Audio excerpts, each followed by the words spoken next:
મહાદેવ બધાને કાંઈ નહીં. તો આપણે આવ્યા હતા ફાટકે. આજે આપણું છેલ્લું પેપર હતું કોલેજનું, એ આપણે દઈ આવ્યા છીએ ને આવ્યા છીએ ફાટકે.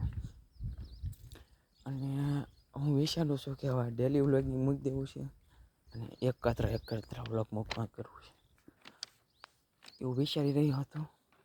કેમ કે બરાબર વ્યૂ નથી આવતા અને આપણે પછી એ ટાઈમ રહે નહીં બ્લોગ ઉતારવાનો, બરાબર. હમણાં તો પરીક્ષા હતી એટલે કે બરાબર બ્લોગ ઉતારવાનો ટાઈમ રહ્યો નથી. એટલે વિચારી રહ્યો છું કે એકાત્ર વ્લોગ કરી નાખું મૂકવાનું. અને ડેલી વ્લોગિંગ નથી થાય કેમ કે બરાબર વ્યૂ નથી આવતા, કંઈ જામતું નથી આપણે. અને પછી આપણે હવે કંઈક તૈયારી કરીશું બધી ભરતીની. તરત ફાટકે પહોંચી ગયો આવ્યા છે ફાટકે. અને એવું વિચાર આવી રહ્યો છે મને અત્યારે.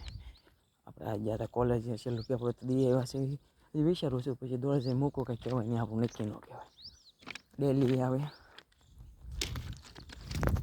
આપણે ડેલી બ્લોગ, આમ તો ડેલી જ રહેશે, પછી કંઈ કહેવાય નહીં, કંઈ નક્કી ન કહેવાય. કેમ કે મૂડ ઉપર આશા છે. અને અત્યારે મારું મૂડ થઈ ગયું છે એવું કે આમ બંધ જ કરી દેવા છે. પણ લગભગ બંધ તો નહીં જ કરું, એકાત્રા કરી નાખીશ કે અઠવાડિયામાં 2 થી 3 આવશે એવું કંઈક કરીશું. કાંઈ નહીં. તો આપણે અત્યારે આવ્યા છીએ ફાટકે, કસરત બસરત કરીશું ઘડી ને પછી જવા દઈશું ઘરે. હવે તમે કોમેન્ટ કરીને જરૂર કહેજો કે ડેલી મૂકવી કે એકાત્રા મૂકવી. વ્યૂ નથી આવતા એટલે મને મજા નથી આવતી, બરાબર. એટલે કાં સપોર્ટ થોડોક કરો કે બીજું કંઈક કરો, બરાબર. તો આપણે એકાત્રા વ્લોગ મૂકવાનું કરીશું. કાંઈ નહીં. તો ફાટકે આવી ગયા, ઘડી કસરત કરીશું. હવે 5 વાગ્યા છે. હા, તો કંઈ કરીશું પછી જઈશું ઘરે. હવે તમને કાલે નવા વ્લોગમાં મળું.